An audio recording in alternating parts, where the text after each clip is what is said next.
La TVT au cœur de l'information.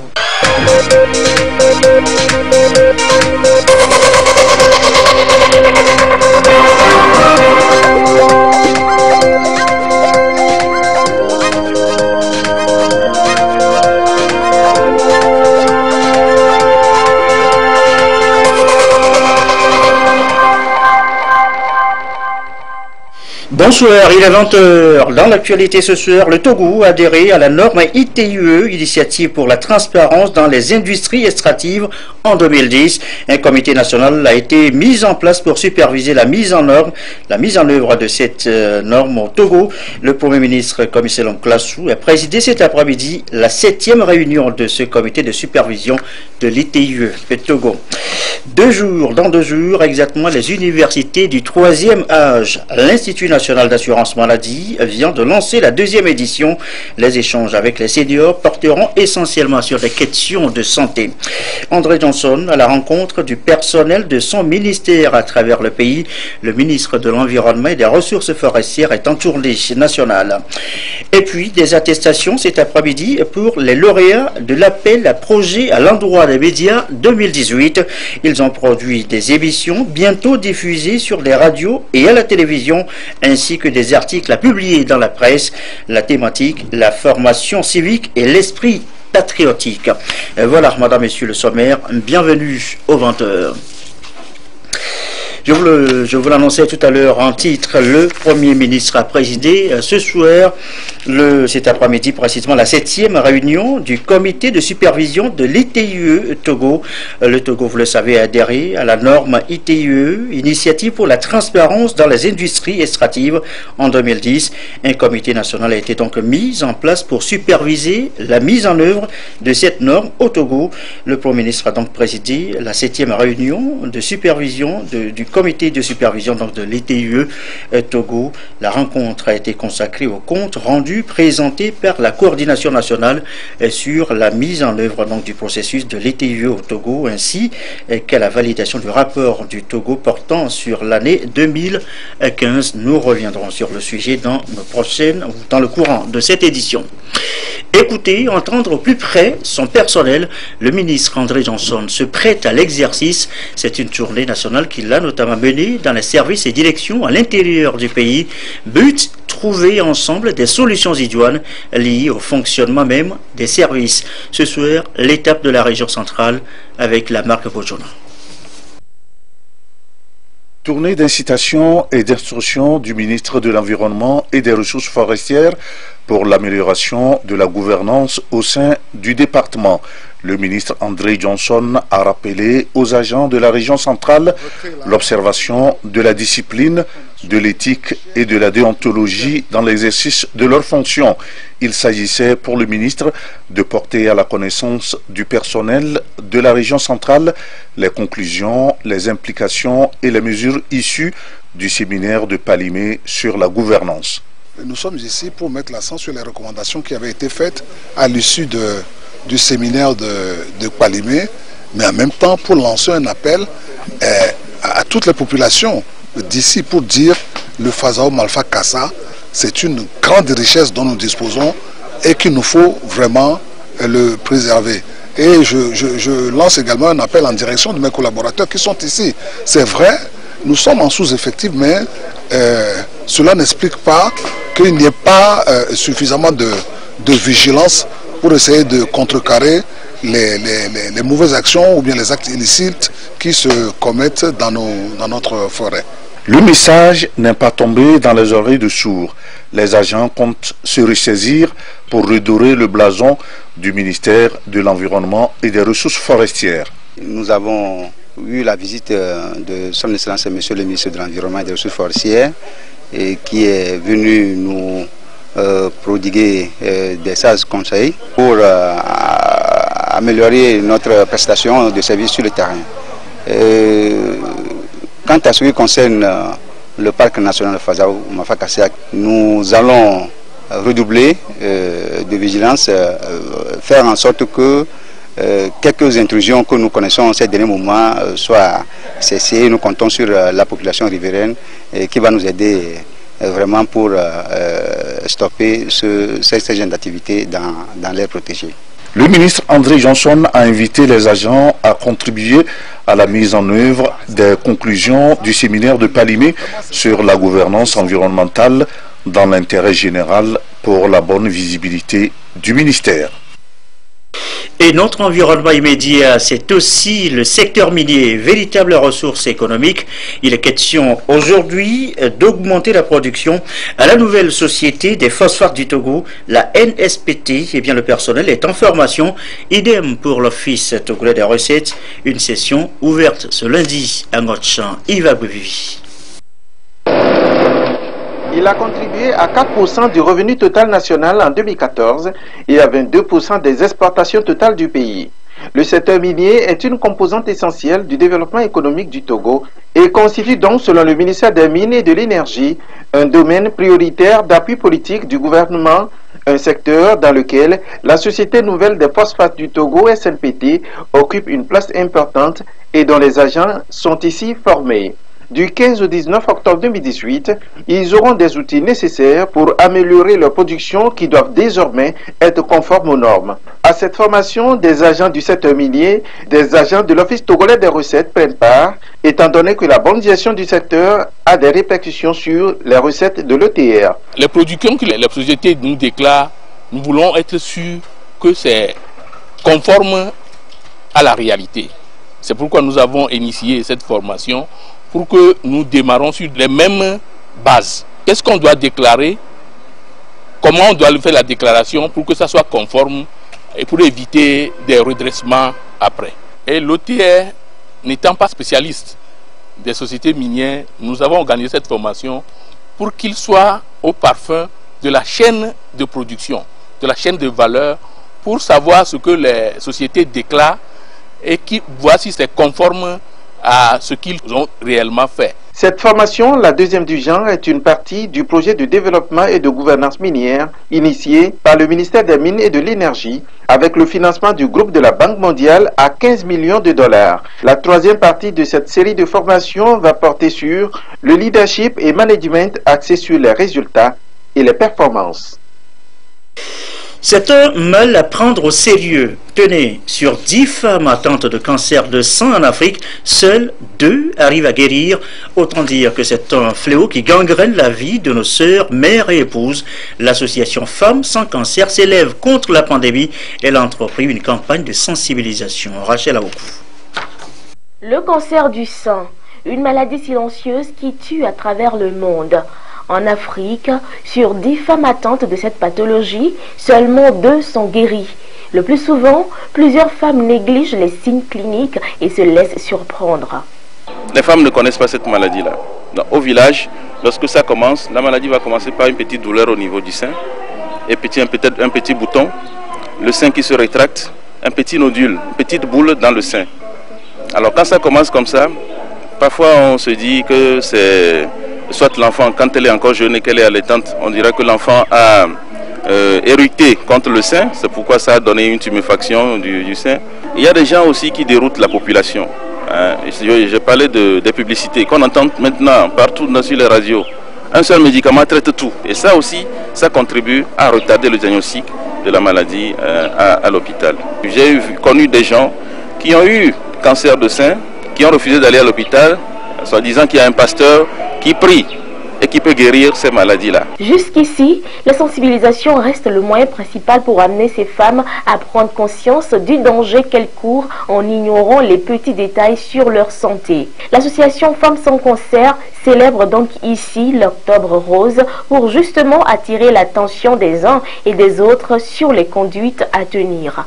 Que chaque femme prenne soin de ses seins, en faisant l'auto-examen de ses seins, et que les femmes se méfient des mythes et réalités, mythes et préjugés plutôt, sur le cancer du sein, parce qu'il y a beaucoup de mythes qui circulent via WhatsApp et qui empêchent les femmes à vite aller se faire consulter. La démarche est ici saluée par le ministère en charge de la promotion de la femme.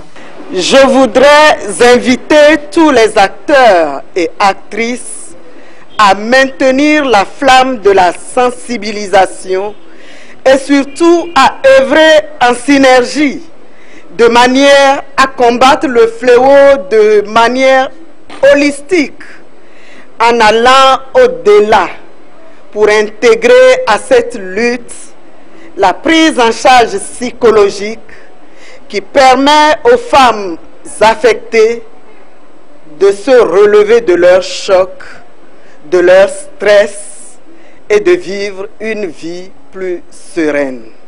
L'autopalpation est le moyen le plus simple pour détecter les symptômes.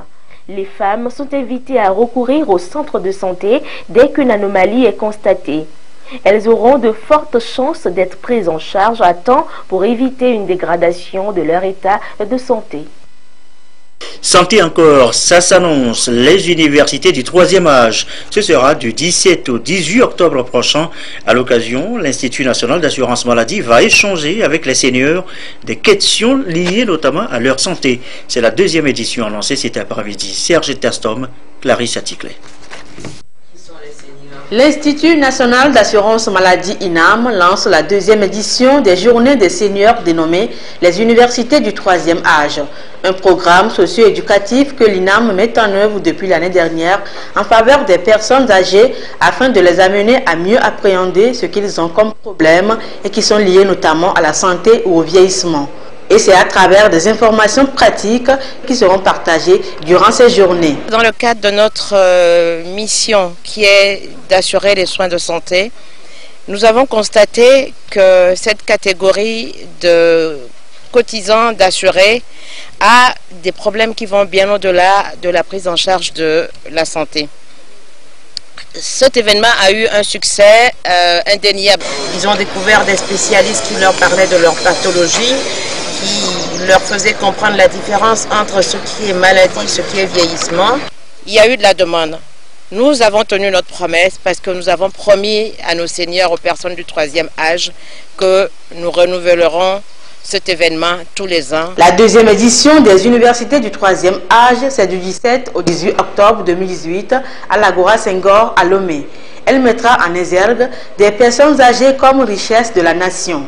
Il s'agit donc pour l'INAM d'aider ces personnes vulnérables à bien prendre soin d'eux. Cette année, nous allons approfondir avec des experts et spécialistes, non pas des moindres, les questions relatives à la mortalité cardiovasculaire, au diabète, comment gérer la solitude, l'éloignement, l'isolement et bien au-delà de ça, traiter également de diverses façons dont on peut anticiper le vieillissement et la maladie.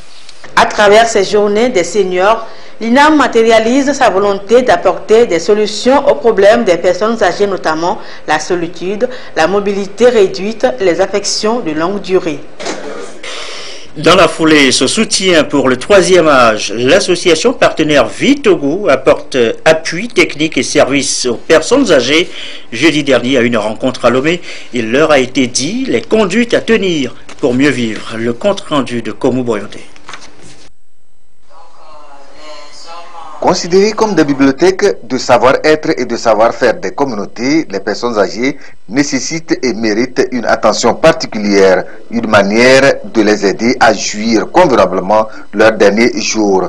L'association partenaire Vie Togo en fait un souci majeur. Elle apporte à ces personnes du 3e âge un accompagnement fondé sur un appui technique et aussi des prestations de services. Cet accompagnement consiste à leur rendre visite, à s'occuper d'eux. Pour ceux qui sont dépendants, nous nous occupons de leur apporter une aide technique à savoir le lever, coucher, tout ça, prise de médicaments. Et nous faisons beaucoup de choses, des accompagnements dans la prise de médicaments par exemple, oui. Et puis nous relayons les familles auprès du corps médical de temps en temps, quand la famille n'a pas le temps de suivre son parent. Donc nous, on est là pour s'occuper d'eux. Nous formons le triangle entre la personne aidée et sa famille. Nous avons lancé l'appel depuis 2016. Donc des gens nous contactent, ceux qui sont dans le besoin. La rencontre est également l'occasion pour les responsables de la dite association d'entretenir notamment les femmes âgées sur les conduites à tenir afin d'éviter certaines maladies telles que l'obésité. C'est surtout un appel aux autorités togolaises afin que la question des personnes âgées soit davantage prise en compte dans les programmes de développement social. Bientôt, un nouvel organisme national de sécurité sanitaire des aliments. Ce sera sous la coupole du ministère de l'Agriculture, de l'Élevage et de la Pêche. Une délégation de ce ministère est d'ailleurs actuellement en tournée de sensibilisation. L'étape de Cara et les précisions de Nestor Bouchou.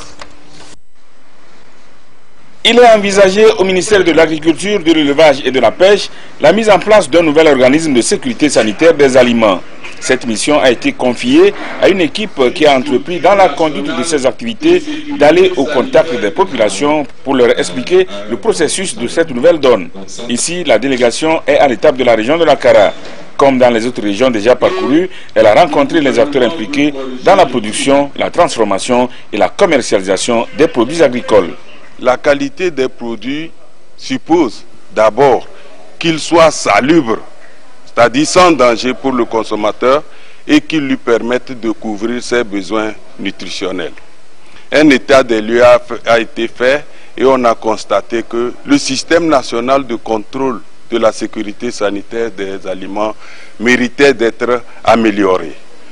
Et plusieurs rencontres se sont déroulées au niveau central, des projets de documents ont été élaborés et cette tournée nationale va nous permettre de recueillir auprès des acteurs de la chaîne alimentaire leurs contributions pour améliorer les documents en vue de déboucher sur la création d'une structure nationale de sécurité sanitaire des aliments.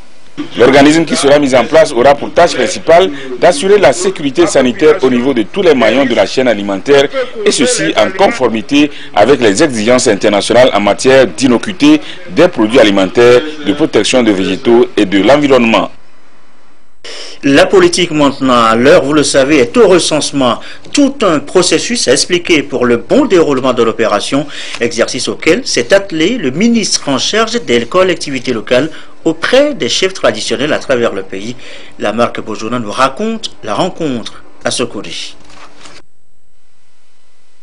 Le Togo est en plein préparatif des élections locales et législatives. Le gouvernement veut que le processus électoral soit participatif et inclusif, d'où cette tournée du ministre de l'administration territoriale, de la décentralisation et des collectivités locales. La rencontre de la région centrale a réuni les garants des us et coutumes afin de les outiller dans leur rôle de personnes ressources dans les centres de recensement. Le chef est là pour témoigner pour les gens qui n'ont pas de carte d'identité ou de passeport. Être correctement habillé, être à l'heure, rester disponible, jouer le rôle de père de famille. Et puis, ils ont pris l'engagement de gongonner pour que tout le monde puisse venir pour se faire recenser. Le recensement dans la zone 2 débute dans quelques jours et le message du ministre Bayadou Aboukessi est venu à point nommé. Nous avons écouté vraiment ce que le ministre a dit. Nous allons prendre le problème à bas le corps. Nous allons inviter les chefs de quartier et les chefs du village de faire sortir massivement les gens pour se faire recenser. Si ça n'a pas fait de politique, c'est pour se faire de soi-même. C'est une carte, c'est une bonne chose. Tout compte fait, c'est au bénéfice de chaque citoyen en âge de voter, de se faire enrôler afin de pouvoir voter le candidat de son choix le jour du scrutin.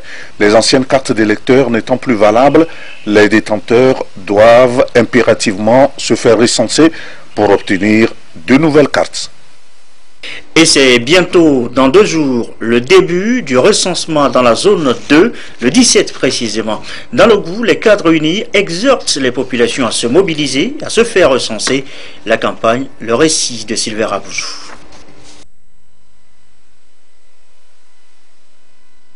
Ils ont fait nombreux le déplacement du centre culturel d'Atapamé pour écouter les cadres du parti Union pour la République unique de la préfecture de Logou, au premier rang desquels le ministre Georges Aïdam.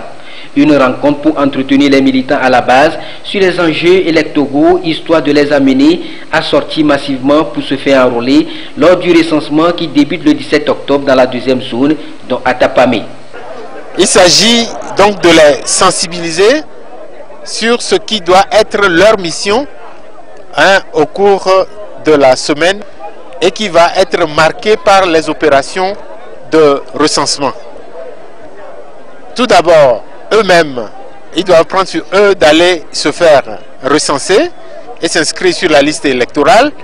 Mais au-delà de ça, ils doivent être les porte-parole, chacun de son côté, auprès des populations pour que celles-ci aillent s'inscrire massivement sur les listes électorales et que chacun puisse obtenir sa carte d'électeur. Alors, c'est ce travail que nous sommes venus faire avec nos militants et nous avons le sentiment d'avoir été écoutés. L'accent a été mis sur l'importance de la carte d'électeur, les dispositions pratiques à adopter dans les CRV, ceci pour favoriser un climat de paix, d'entente mutuelle et de solidarité en vue de garantir la sécurité destinée à assurer le bon déroulement de l'opération. Le recensement de cette année, c'est un recensement qui est général, qui va permettre d'avoir de nouvelles cartes d'électeurs, étant entendu que les anciennes cartes ne seront plus valables. Et en 2020, pour l'élection présidentielle, il n'y aura plus de recensement général, il y aura juste une révision des listes électorales.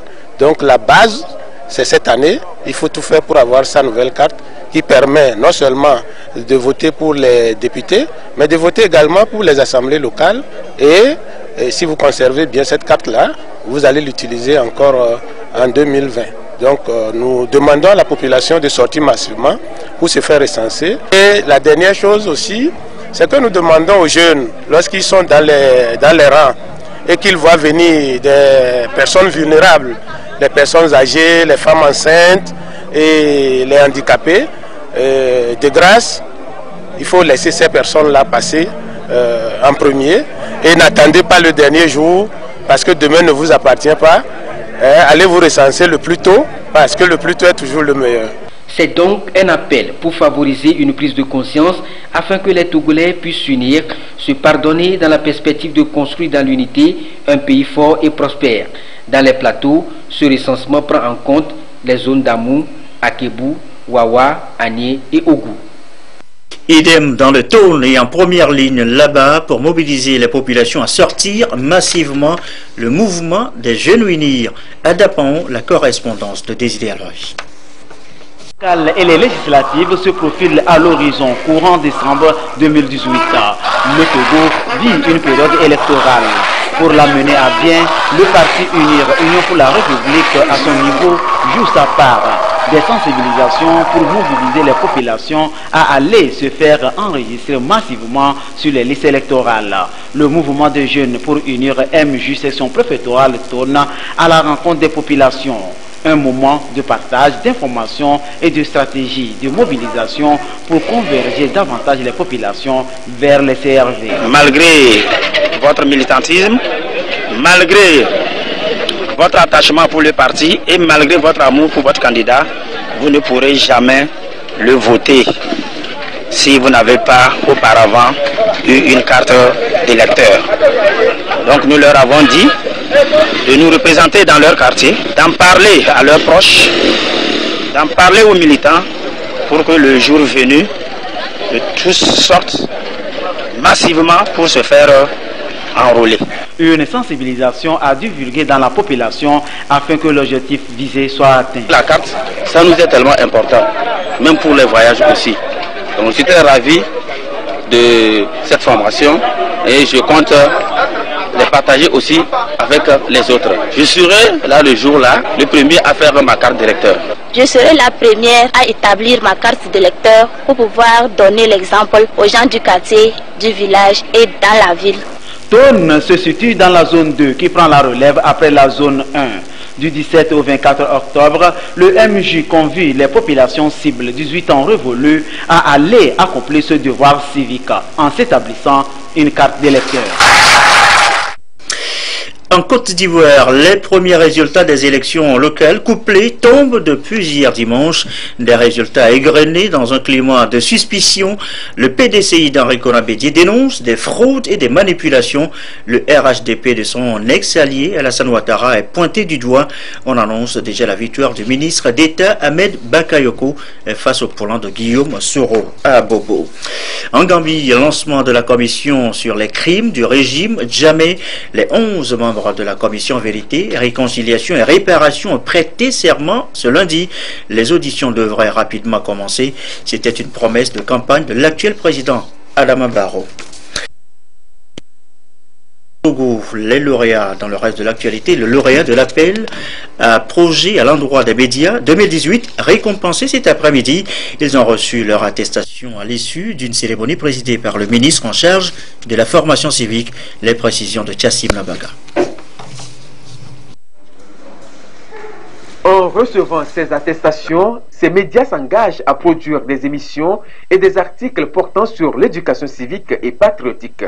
Dans la catégorie télé, 2 projets d'émission ont été retenus. Il s'agit de campagnes de sensibilisation des jeunes et activistes sur l'utilisation des réseaux sociaux comme outil de participation citoyenne avant, pendant et après la période électorale, de Éco-Conscience TV et de Vivre Ensemble de la télévision togolaise. Le concept de Vivre Ensemble, en réalité, c'est pour amener, exposer dans un film de fiction les réalités civiques que nous vivons. Et cette réalité, nous le traitons à la base, c'est-à-dire dans les familles. Nous essayons d'éduquer la base et en espérant que demain, si la base est éduquée à des notions de civisme et de citoyenneté, on peut espérer avoir un pays prospère, moderne. La presse écrite est représentée par le journal Économie et Développement dont le projet porte sur la promotion du civisme économique et de la citoyenneté. Et l'hebdomadaire La Paix dans la Cité, dont le projet s'intitule École citoyenne. Au nombre de 10, les radios sont les plus représentées. Les émissions très variées vont de la sensibilisation du respect des faits tricolores à l'éducation, à la culture de la paix, en passant par la promotion des droits de l'homme, des valeurs démocratiques et républicaines. À Agné, il y a beaucoup d'accidents de circulation. Donc ce constat nous a motivés à soumettre ce projet au ministère de la Communication en vue de pouvoir sensibiliser à travers la Radio Azur les populations de la préfecture de l'Agné à avoir de bons comportements dans la circulation sur la route, à respecter le code de la route, à essayer de réduire la vitesse en circulant et surtout les inviter aussi aux bonnes pratiques, à savoir le port de casque, le port de ceinture de sécurité. Et aussi, quand vous faites un peu le tour à Agné, vous allez constater que les bonnes femmes et les revendeurs ont pris toutes les emprises de la route pour étaler leurs marchandises, ce qui cause aussi les accidents. Donc, nous avons aussi pour mission de sensibiliser ces citoyens à dégager. La presse en ligne est également mise à contribution avec Togo Portail, qui propose une campagne de sensibilisation et d'éducation de masse au civisme et à la citoyenneté. La diffusion et la publication de ces émissions et articles prévus pour une durée de 6 mois vont contribuer à la vulgarisation de la politique nationale de formation civique et d'éducation à la citoyenneté. Le gouvernement a initié et adopté en juin 2014 une politique nationale de formation civique et d'éducation à la citoyenneté. Le but visé est d'amener le citoyen à s'approprier et à vivre les valeurs républicaines à travers une citoyenneté active en vue de sa pleine participation au développement humain durable, conformément à la vision du chef de l'État de faire du Togo une nation moderne, forte, unie et prospère. Cette mission assez noble ne saurait être menée par l'État seul. Les canaux de diffusion de l'information restent, selon nous, alors des voies privilégiées pour l'atteinte de ce but. C'est alors que, dans la logique de faire faire, l'État a envisagé d'associer les médias, acteurs incontournables de promotion du civisme et de la citoyenneté, en vue de l'accompagner à réduire cet incivisme qui va sans cesse croissant. L'éducation à la citoyenneté est devenue un impératif pour bâtir un monde meilleur. Les projets couvrent tout notre pays. Chacun de ces projets concerne des pans où on rencontre de plus en plus de l'incivisme. Et ce qui est, je trouve, formidable, c'est que les hommes des médias que vous êtes, vous ayez pris conscience de cela et vous voulez tenter d'apporter une solution de règlement de cette situation. Le ministre a aussi exhorté les médias à faire bon usage des fonds mis à leur disposition afin que les différents projets exécutés avec efficacité et efficience puissent impacter durablement les concitoyens qui désormais devraient être respectueux des valeurs patriotiques et républicaines. Et je vous l'annonçais tout au début de ce journal, je vous le rappelle, le Premier ministre Commissaire Lamklassou a présidé cet après-midi la 7e réunion du comité de supervision de l'ITIE Togo. La rencontre a été consacrée au compte-rendu présenté par la coordination nationale sur la mise en œuvre du processus de l'ITIE au Togo, ainsi qu'à la validation du rapport Togo portant sur l'année 2015. Nous reviendrons sur le sujet dans nos prochaines éditions. Ceci m'a fin à ce journal. Merci à vous qui nous suivez ce soir et notamment à Saint-Cassé. Une belle soirée.